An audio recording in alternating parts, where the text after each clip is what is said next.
You ask Tiger to solve. This deals with linear equations with one unknown. The final result is x equals 9. Let's solve it step by step. Group all constants on the right side of the equation. Subtract 4 from both sides.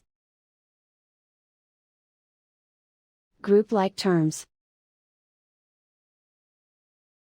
Simplify the arithmetic.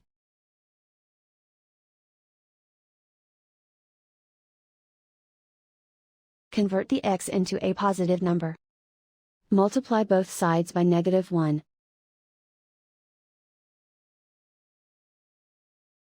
Remove the ones. Simplify the arithmetic. And so the final result is x equals 9.